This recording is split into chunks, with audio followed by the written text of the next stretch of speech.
And we are live. Oh, I do have a little feedback today. I'm going to turn off the speaker. Hey guys, happy Friday. It is Friday, March 22nd, 2024. Hard to say that. I want to just do my normal check real quick, make sure we are live on sound here. Yes, we are. I'm getting the hang of it. Today we have an interesting topic. Why is your first sale so important? And I am not going to name any names today. There are certain people who are very, very good students, clients, friends who have done well.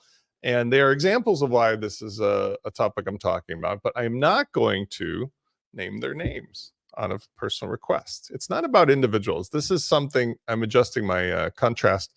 This is something that's been true for quite some time. Since Moses opened up his first tablet stand at the base of Mount Ararat. The idea is that everybody who is using the launch kit or any of the software is either a creator or, let's just say, an entrepreneur at heart, and they're using the software for a purpose. But so often we get enamored with building stuff, especially when, it's fun, it's cool stuff. It's like, let's do cool things with it, right? And so today I want to talk about just the basics of why keeping your eye on the prize, keeping your eye on the first sale is so important. First of all, I want to welcome everybody today. I'm going to say hi. I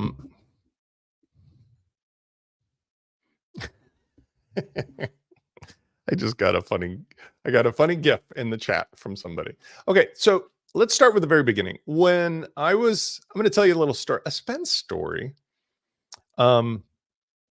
When I was 10 years old, I went to a all-boys summer camp, which still is around. And ironically, each of my three sons have gone there for all of their youth. One of them went as long as 10 years, and the other one's still going. He's at 6 years. And I run the website for this camp.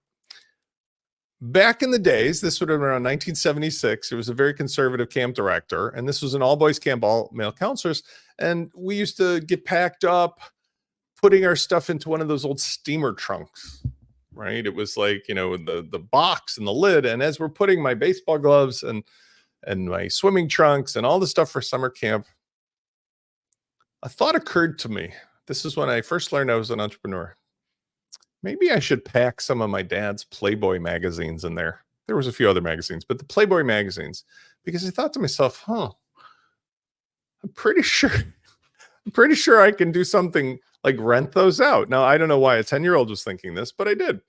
So flash forward about 4 weeks, and my camp counselor had learned that Spencer Foreman had become essentially like the porn king of this camp, renting out these magazines. I had about $600, and the camp counselor turned me into the camp director, who immediately called my father and said, "Mr. Foreman, we've got your son here, the porn king of camp, blah, blah, blah. And he's got $600 of ill-gotten gains for renting out these magazines to other counselors and campers and so on." And my father was like, "What? Only 600?" It was at that moment that it occurred to me I would spend the rest of my life, and here I am 47 years later, finding pain points that people have and providing solutions for them for money. And so if you think about it in terms of what's the whole purpose of me providing Launch Kit, I love what I do. I love working with you. I love working with people. I love solving problems in general. But at the bullseye is always, why am I doing it? I'm doing it because helping people is great, but helping people for free would require me to have a job with a suit, like I used to do, like a trial lawyer, or, I used to be a real estate developer, landlord, and stuff like that. So having the ability to make money from the thing that you're doing online, even if, and especially if you make it fun, makes it possible for you to build something that is not only helping other people, but that is self-sustainable for you. But we so often get involved in the shiny ball syndrome, the Frankenstein monster, that you spend endless days just changing the recipe and recirculating or whatever, versus go out and sell the piece of crap that you've got. Now, to prove a point, I won't name names, but to prove a point, let's start with Spence. Let's start with Launch Kit. Now, I was originally involved in WordPress because this is an old story, let's say, but I was originally involved in WordPress because I had been flying these aircraft called microlight trikes. And at the time, social networking was just becoming popular, but there wasn't a Facebook yet. YouTube literally was new. I wanted to share videos with this giant camera at the time, or photographs, which were, like this big, digital, with other people online. This was all new. I know it sounds amazing to the kids today, but to put a video up was like a postage stamp, 320 by 240. It was so small. And it was like all day to process the video on a Pentium computer using Pinnacle Plus hardware. It cost me like $1,000 in a day, when that was a lot of money. It was unusual. It was early days. It was kind of like AI is today, right? Like in the last year, AI has gone from making crayon drawings to 4K videos. Well, I needed and wanted a place to put that up. And so, hi, James. So what happened at the time was I got involved with what was presented in Silicon Valley, which was a social networking platform called Ning, for anybody to do anything. The time of 2004, 5, whenever this was, there was a thing called freemium. Many of the people in Silicon Valley had not hit their stride yet with what this whole social networking thing was going to be and so forth. So they had put out the idea. This was funded by Mark Andreessen, the now notorious billionaire from Andreessen Horowitz, that it was the leftover of his old technology, Loud Cloud. He was going to make a platform where anybody can build a social network about anything. And by the way, the company died, but it exists now from its CEO in another format called Mighty Networks or something like that. They had about 12, 13,000 customers, but everything was free, and they weren't building the features that people really wanted. Now, at the time, you can read between the lines, just like my Spence is the 10-year-old porn king of camp, blah, blah, blah, that I was approached by another pilot of Microlights who was a developer at Google, who was really interested in making cool stuff. And I'm a marketer. I knew I was an entrepreneur. So he said, I'd like to work with you on building stuff and selling it on this platform, because they were inviting people to build cool stuff. And they said, you can distribute it to the whole audience of people here who are dying for it. Challenge made, challenge accepted. We formed a company called Widget Laboratory, and we started making what I call tchotchkes, which were asking, I would just go out and ask people in this Ning community, what do you really want on the Ning platform? What would you really need? And it was the obvious stuff, because you can imagine what people wanted to do. They wanted photo galleries, video galleries. They wanted chatting tools. Figure it out, right? So my partner and I at the time flew to California. I met with Ning. We met with Ning. We said, you're sure we can do this, right? And they said, yeah, absolutely. And we can charge money. And they're like, sure. So imagine a company had built this gigantic football stadium, millions, $100 million football stadium, and they had forgotten the beer and the food service. And if you're not in Chicago, any other NFL stadium, the cheerleaders, and let's say the parking lot. Well, two dudes fly in and then show up in a van where the stadium is filled with all these people who want to do stuff. And we just ask them, what do you want? And they go, we want hot dog, we want beer, we want cheerleaders, we want parking. And we're like, here. And we started making widgets and solutions for work and play and selling them. At the time, it was just one time that worked on the Ning platform. But we were selling stuff for like $25, $35, $45, $50, $100, whatever. And it was like 12,500 people who would buy everything that we made all the time.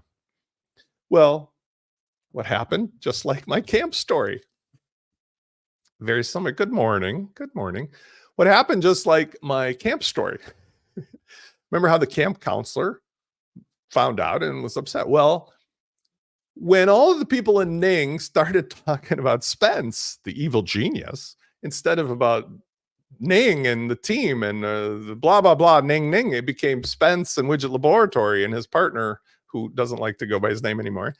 They got in touch with their lawyers and they said, they must go. And they made a big public stink. It's all historical record. You can read it. They made public statements. It was in some of the popular tech rags at the time. I thought it was fantastic.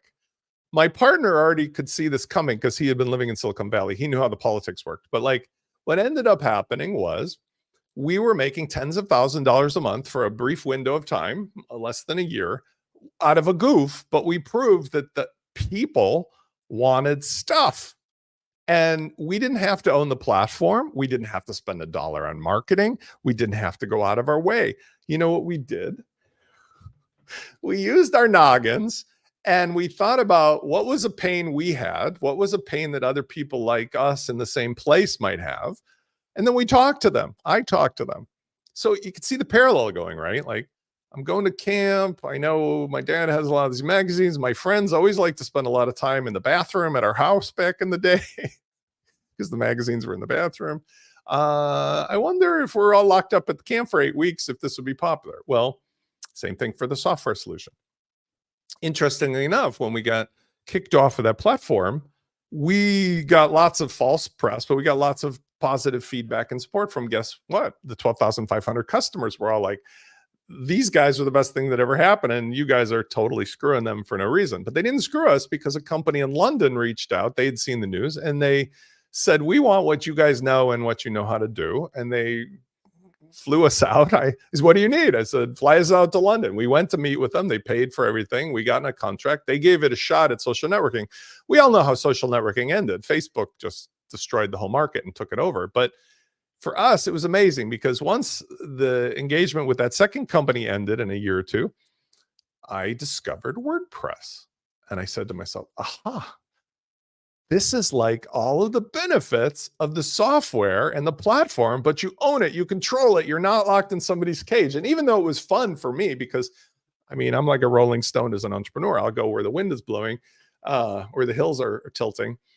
I ended up thinking, holy cow, this is it. This is the future. Like I can do everything I ever wanted to do. But at the time, the tools were, I would say, rudimentary at best. And that's where I made most of my relationships. Some of the people that I now talk to today, the Justin Tadlocks and so forth, like I just saw him a couple weeks ago. These were people who were early days teaching how to develop, how to code, how to make stuff on WordPress. I spent endless days and hours on this stuff. And in the process, I met a lot of people who had big audiences. Like I made a partnership with, here's another example. I noticed that people like me in WordPress were really excited at the idea of using WordPress instead of what other expensive or non-existent platforms or tools were out there. But it was really hard for people to figure out how to make stuff happen. How can I develop a business solution with WordPress when barely themes were out there, barely any plugins were out there? And I was doing some development and coding, learning the easy stuff, but just the basics of chopping a tree down and carving it into furniture kind of website stuff, HTML, CSS, PHP, whatever. And I saw there was a website called First Web Designer run by a really nice guy, Dinas Skriveras, who is in Latvia and Lithuania, sorry. And Latvia. I had to think about it because I've had friends now in both. He had a website that was for designers, web designers. It was getting like 2-3 million views a month. Those are the days of like page traffic and Google AdSense and so forth. And I thought to myself, like, they have no membership area. They have no tutorials. They have nobody showing people how to sell what they're learning to the kind of customers that I already know exist because I just got done with this Ning thing and I'm living in that world now. Like, I just want to run my business. It would be amazing, wouldn't it, if I just had somebody showed me how to make something in WordPress, design it, make it look cool, and sell it. So I reached out to Dinas. I pitched the idea of partnering up and we created this 1WDTV, which I still own to this day. That was the first version of what LaunchKit and WPLaunchify were doing, which was showing people how to make business solutions who are, let's say, designers that they could sell. And it evolved into something very popular. But along the way, again, that's third example. Along the way, I realized something. I was teaching the wrong thing at 1WDTV. What I was teaching had a lot to do with selling, had a lot to do with entrepreneurship, had a lot to do with being a people person, human relationships. You see, there was a part of it that was the mechanics, a part of it was the software, but it was really like, okay, here's how to go on this new thing, kids, called Google and search for a yoga studio. And then you ask the person this and show the person that. And I was coming up with blueprints that we sold. It was a membership kit that allowed somebody with no experience, no training from anywhere in the world to find clients in the United States who were business owners. And again, this is before a lot of the other software existed. So it was like they were being presented with 10, 20, $30,000 bills for a website for their basic yoga studio, and teach them, or show them, in fact, or build for them, even better, the solution that they need using the stuff that I gave. But the mistake was that I didn't realize how important it was to be a people person. You see, because that business required somebody to not only find a client, but to talk to a client. And the clients in those days had no experience with the bajillion things we have today of a website. Like if you asked a yoga studio if they needed a website back in 2006, you kind of get a lot of responses. Glazed look on the face, a confused look. Oh yeah, that's great. Or, oh, somebody already did it for me for $25,000. So it ended up being very difficult because 1WDTV grew very well. But what ultimately happened, which changed things, was the number one, the page builders came into place, which evolved the ability to create stuff into less about teaching how to do HTML and CSS and PHP. And the second thing was I grew weary of the fact that I had created a movement in the wrong direction. I had not focused on what I was selling in terms of the long-term prospects. And in fairness to me, that was because nobody knew where this was all going to go. I mean, WordPress was a goof at the time. I still sort of wake up in the morning and have to take a cold shower to think, like, how the hell did this happen that 20 years later, WordPress is like 45% of the internet, and I'm one of the guys that's been here since forever. Yeah, see, James is saying, if you've been around, WordPress 2006, 7, 8, 9, it was like a couple dozen people hanging around, like having campfire stories. I mean, maybe a few more.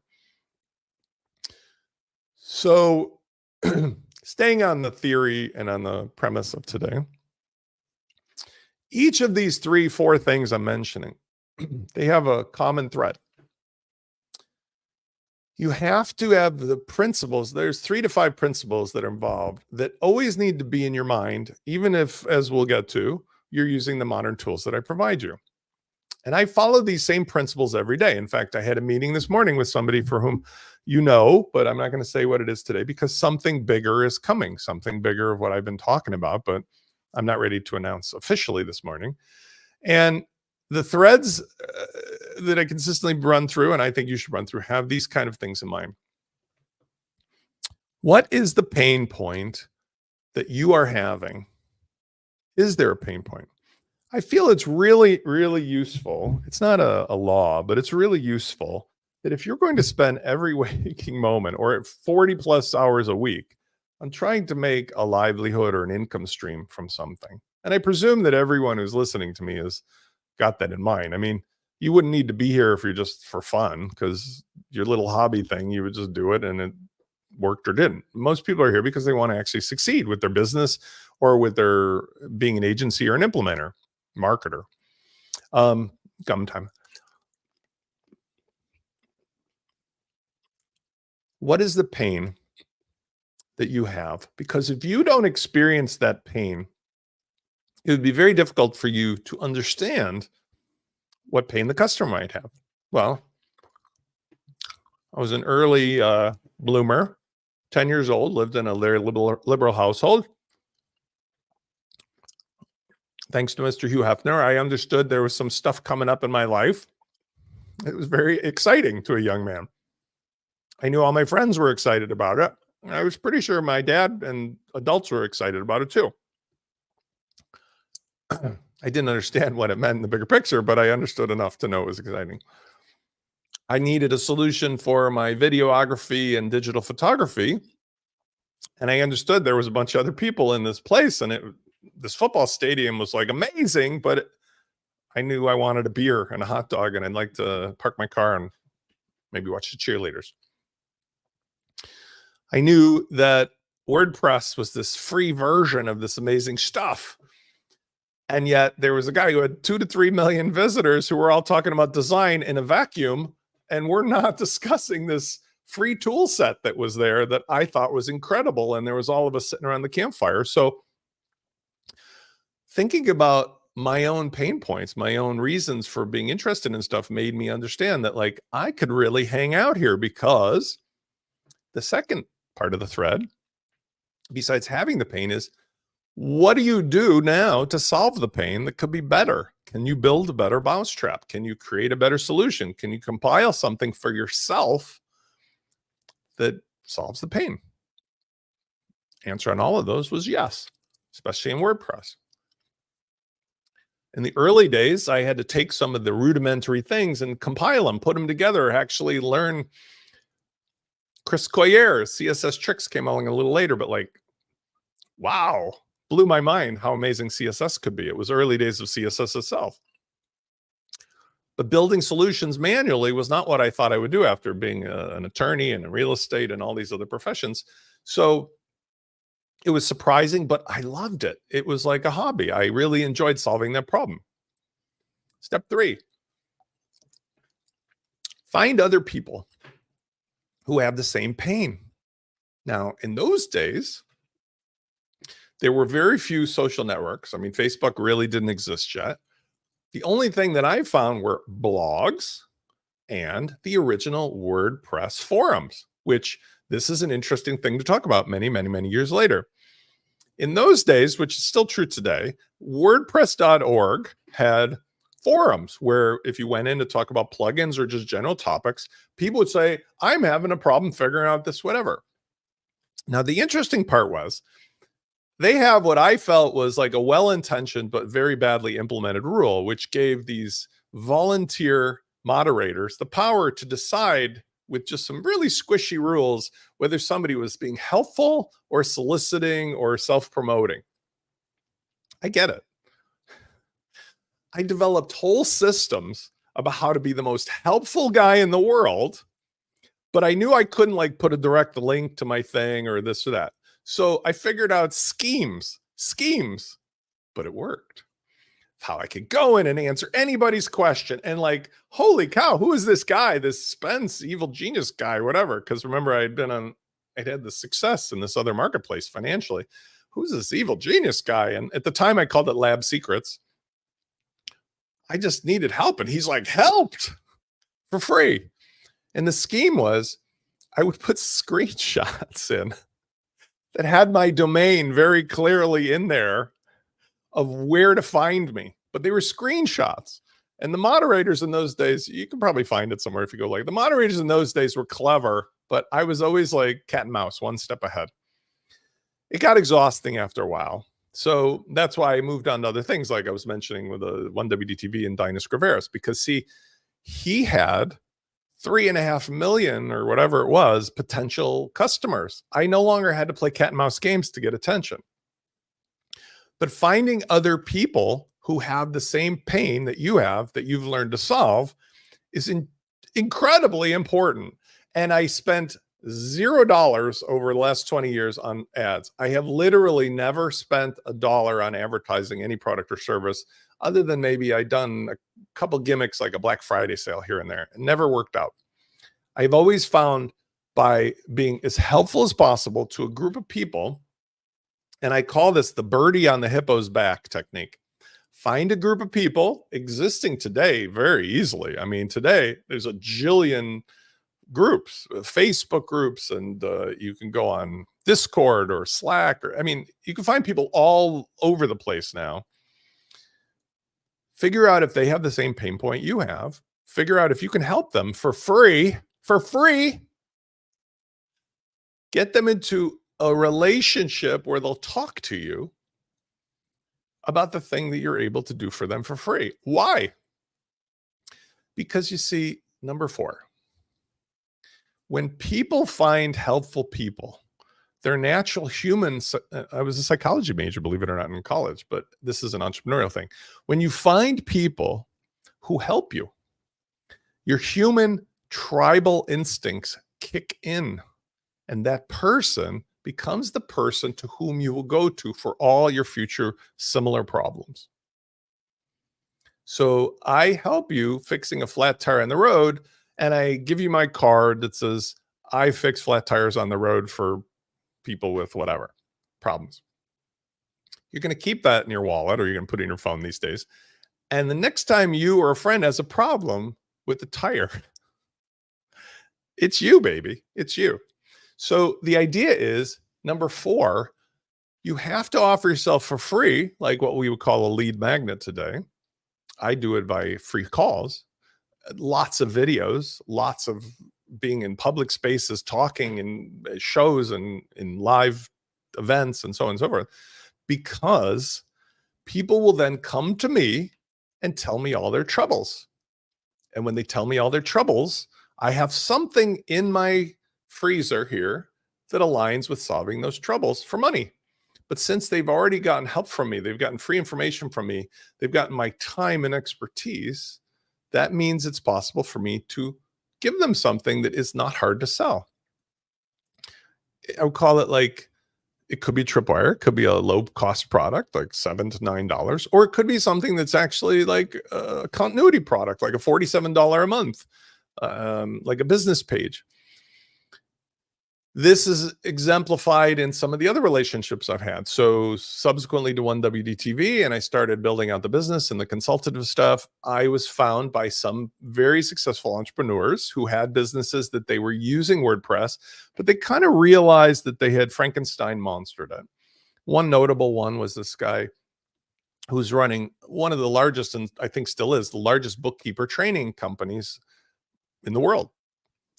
Thousands of customers spending thousands and thousands of dollars to learn to be a bookkeeper at home to make it their livelihood. This is, before COVID by a long shot. And in doing so, my expertise came into play, because not only was I able to help streamline the business and rip the Band-Aids and the tape and the chewing gum off his machinery and replace it, I said to him, at the end of your training, your very expensive training, he's a very shucks kind of guy, you're sending people off randomly to like HostGator to go, shucks, go get a website and have a good time. And I'm like, this is a huge opportunity and a problem, a pain point. Why don't I build with my team at the time? Why don't I build a solution that we can offer to your students when they're done with your training, that's a ready to go self-hosted thing? We called we called it 1WD Cloud, I think, at the time. Or no, actually, I take it back. We called it, it was originally WP Launch Club. I had that domain back then. And so what we did is we did a webinar. He had a fixed audience. Same pattern here. People with pain that I knew my black and white, up and down, left and right, and I knew I could solve. His pain was he couldn't be bothered learning the technology. That's not where he was making his money, but he understood that his audience had that pain. So we did a 50-50 split. We did a webinar. One webinar, we sold hundreds of thousands of subscriptions, because the audience was just like thirsty people in the desert, like, and we're dropping water bottles. And the lesson, the takeaway was that, from my standpoint, it still starts with one thing, that you have to go through the steps. And when you get to the step of selling somebody something, they have to be prepared. They have to trust. Well, in this case, this audience trusted this guy. His name was Ben Robinson. I was brought in under his, hey, this is my friend Spence, and he's our expert. He's helped us do our business thing and fix it. I had a reputation that preceded me from the things I just mentioned before. And so people were willing to get their credit cards out and pay. You see, all of these involve that step 4. That's the kind of title for today. What's my first sale? But you have to have the first steps before that, right? You have to have a pain that you solve, that you love to keep working on. Because man, oh man, I was really good as being a trial lawyer. Man, oh man, I really hated that job, because it was a lose-lose like a gladiator proposition. You hated doing it, but you had to kill to win. And when you killed to win, you had to find more people that needed your assistance to go kill more and win. It was just horrible. Real estate was more in line with my win-win, but this was win-win for sure because it was fun. It's like still today, it's fun 20 years later. And when you go through the steps, solving your problem, finding the audience, helping for free, and then bam, asking for your first sale. That first sale leads to the fifth thing. I'm not going to call out this person. This person, who I love very much because she's been dedicated to this task for some time now, I'm going to say 10 months because I met her when my back was first herniating. Yeah, made her first sale. And she did it exactly as we talked about it happening. And so this fifth step for her and anybody else, I have a couple of clients who've done this recently in the last month too. Rinse and repeat. You see, now that you've got a fish on the hook, you have to take that fish, deliver the product, ask them if it will be okay for you to promote them. Now, I know this sounds odd, but I've shown you guys before, I have a form at 1WTV that says, have I helped? And the form is something I give to somebody for whom I've done something. And I say to them, listen, I would like to talk about you and your business and your success. And would you do me a favor? Just give me 2 sentences about how I've helped you. And then that's what ends up going on all my sites as like social proof. If you get a success by your first sale, the first thing you must do is over deliver, make them extremely happy. And when you do, you have to ask them for, just copy my have I helped form, 1WTV/have-I-helped, HELPED. Ask them to give you a testimonial in a very short way, then make a card. The card itself, you then put on Twitter and Facebook and wherever else you do social media, and you publish it in a growing library using the LaunchKit Cadence gallery slider or a whole page so that you can use that in addition to your email list to say, look at the success of Bobby Sue or Steve Johnson or Mike Smith.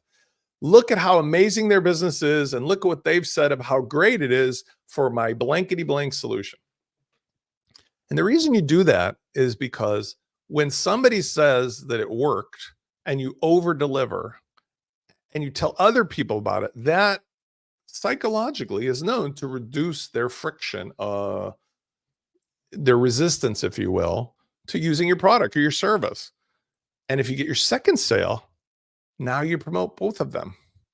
2 becomes 4, and 4 becomes 16, and 16 becomes hundreds.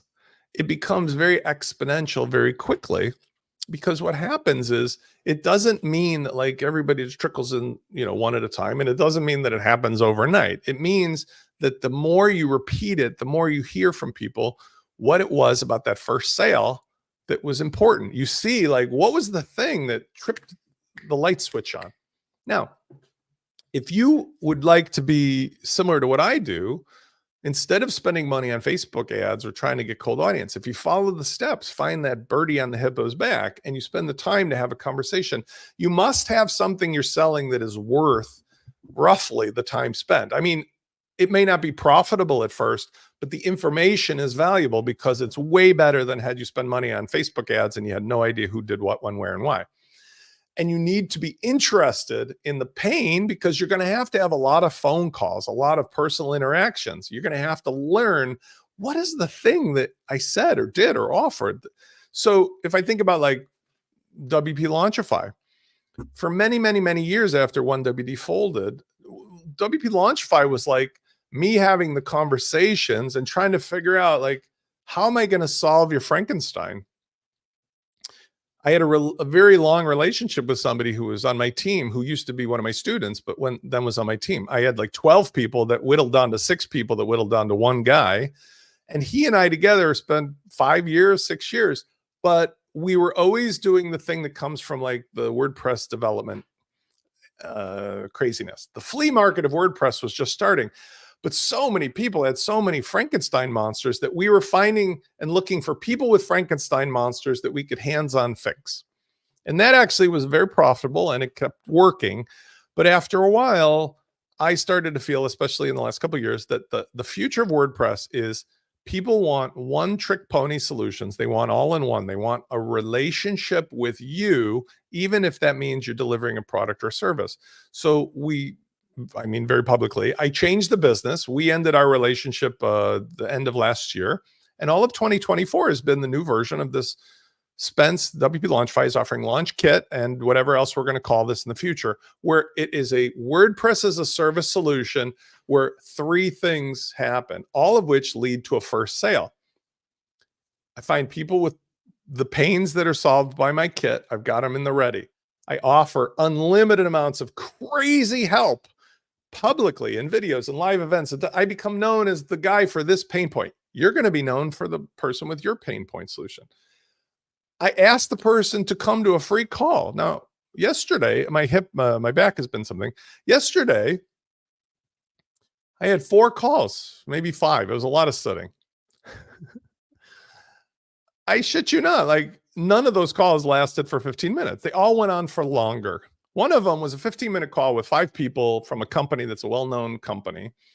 And I think I spent 97 minutes in the call. And you say, Spence, 97 minutes, you're crazy. I'm like, no, I'm not. Because they were absolutely a guaranteed match. I know now after 50,000 calls, a guaranteed match for my $5,000 package and a 97 a month. So in my mind, that's a client that I'm going to give a $25,000 or better value to for $5,000 plus an annual cost of $1,100. So it's like $6,600 in my pocket for something that when I take it out of the freezer, I've already figured out everything they need. So it doesn't cost me the time to build it from scratch. I've already built it. It's like a Mercedes dealership. I've got a car ready to drive off. We're going to customize it for you. To them, they're getting $25,000 of value and an expert relationship forever. Pay a very minimal amount from this point on. But that's why it's worth having the calls, because only through this personal interaction can I make sure that a person who comes in for like, it hurts when I go like this, that they are going to buy. Why? Because the entry point of what I do has been reduced down to get that first sale. When I meet a stranger, I don't futz around with all these esoteric things. I will sit there and explain or teach or show. I even gave away plugins for free yesterday to make you know there is nobody better for this thing you need a solution for than what I have to offer. And the proposition, after I've given you all this incredible free stuff, $97 money back guarantee. So like, even if you're seeing this and you're not a member of Launch Kit, 3 things are included in there. All the software you need, unlimited email support to answer any question about your business, your solution, not just the one plugin that you bought from somebody. And number 3, I include, this is what the hosting should be like. And you can use this hosting if you want, because it's rocket.net. But like, you're saving yourself $3,500 of software, endless amounts of personal support from somebody who might not know any better than Spence. And you're getting the hosting, which is between $35 and $150, depending on what normal host you'd go to. And it's the best in the business. All guaranteed to work like going to the IKEA store or the Lego block. So that, to me, that first sale is easier now. I finally found, I'm not talking about the marketing. I'm not talking about like how you're going to talk to your customers. I'm not talking about selling. I changed the focus from 1WD on what I now know can be the first sale. I'm going to give you like, you need a tuxedo for a wedding. I'm going to show up in your driveway with my van with everything to solve your pain about going to a wedding. I'm not going to teach you how to act at the wedding or talk to people at the wedding or to be the bride or groom at the wedding. I'm teaching you nothing. I'm showing you which things to wear, and I'll provide them for you to look great at the wedding. And that means that I can continue to focus on the things that I can get 100% wins on instead of 50% wins, because the other half of people don't like to talk to customers. So I'm going to kind of come to the end. Today is not the normal type of topic. I appreciate the comments, by the way, James. You do need to spend money in order to make money. So the takeaway from my comment about like You can spend money on ads, or you can spend money on relationships. I could spend my money on like tracking metrics of things that I have no control over, or I could spend my time in something I can't control. Because see, I have the gift of loving people, or Gab. And if I get in a phone call for somebody who's free and I ask them about themselves, guess what they do? They tell me everything under the sun. And that is how I've been able to go from like, I just met you, to you are literally giving me $5,000 plus with a click of a button. And I know it sounds amazing. Not everybody does that. A huge portion, I'd say about 85% or more, agree to the $97 a month thing, because that's a no-brainer. That's how I've solved the problem. My value ladder is like, geez, you have way more knowledge than anybody else. And oh my God, you have all the stuff I need. And oh my God, you can prove that it works. And it's $97 money back guarantee. Like, yeah, you had me at hello. That's like buying a pack of gum. Little do they know that as soon as they pay me for the pack of gum, they're already in, because it's like, wait a second, like I'm going to read the cookbook and do this on, like, what does it cost for you to help me? Like literally they ask me, what does it cost to help me? Now, this person who shall remain nameless, and I'll use this as my last point. She has admitted that she's learned a lot, and she has. I'm very proud of that. She's got superpowers now. But the thing that sold was the thing I was telling her and telling you all along, was the thing to sell. It was the $47 single site page for somebody in her industry. It wasn't the bigger idea that she may very well do. It may not be the thing that she ends up growing the business to be, but she sold the simple thing, the one pain point. And so for you, if you're using Launch Kit, think of my Poofka. I have all the Launch Kit, but many people just go for the $199 Poofka thing. It's just like a sales engine for products and services that I can put the links anywhere. Okay. Because that's all some people want to do. They want to give me $200 and call it a day. They don't need everything else. Find the lowest common denominator pain point that you can sell, because as soon as you sell it, you've gotten number 4 on my list.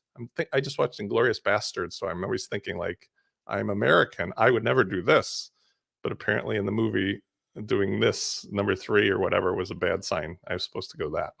I guess if you're right, if I'm in Germany, I'm supposed to do that or something. It's an old movie. Anyway, think about that sale, even if it's a tripwire, $7 to $9, or in this case, a $47 a month. That's like $450 or more a year, right? I mean, if you discount it like 12 months for the price of 10, it's still $497 or $447. Okay. I enjoyed today's topic because some big things in a positive way are happening. They are not going to change what any of you have. They're actually going to improve it. But what I'm putting you on notice of, so March 22nd, 2024 is the day that Spencer Form has made it official that the wheels have started moving, as I promised today, to an announcement where there will be a new sheriff in town in the WordPress community that is not focused on solving this get a first sale from WordPress only people, because I feel that there is now 44% share of the CMS market coming from WordPress. That means there's like 56% out there that have never heard of or not using WordPress. And there are so many people today that could care less which parts came in their Mercedes or which parts came inside of their computer. They just want the outcome. So this will be a further way for you as the end user, or other people who are implementers, agency owners, maybe that's you as well, to get the results you want on this platform that is curated in a way that makes you more empowered, but is essentially the same to what you're doing now. Because to me, that is, I think, the culmination of all this from 10 years old on, all my other businesses and successes in real estate and otherwise, the drama and the ups and downs. This is a business for me. I've gotten my more than first sale, but I've demonstrated for myself that the skills, the knowledge, the relationships, the politics of what I have been doing have led to this moment. And I'm very, very, very excited. I'm very grateful to all of you who have supported me. And I hope that today was at least anecdotally interesting. I left out some names and details to protect the innocent, but I have definitely shared a lot of great experiences and context over the years that give me the ability to help you. So I hope you, if you have not already, join me at WPLaunchify.com and get yourself into a launch kit. and take advantage of what I have to offer there. Or otherwise, let me know in an email at help@WPLaunchify, where there's other things that I might have missed or that I could do better. Otherwise, I hope you have an amazing weekend. Tomorrow, I have a show with Chris for Marketing Hub Ideas. We have not announced the topic because I just am lazy. I do this all at the last minute. It'll be at 10:30 if you want to join us live tomorrow. It'll be posted in the newsletter on the website as well. Thank you guys for joining. James, thanks for your questions. Trill, everybody. And I will see you on the next office hours. Bye.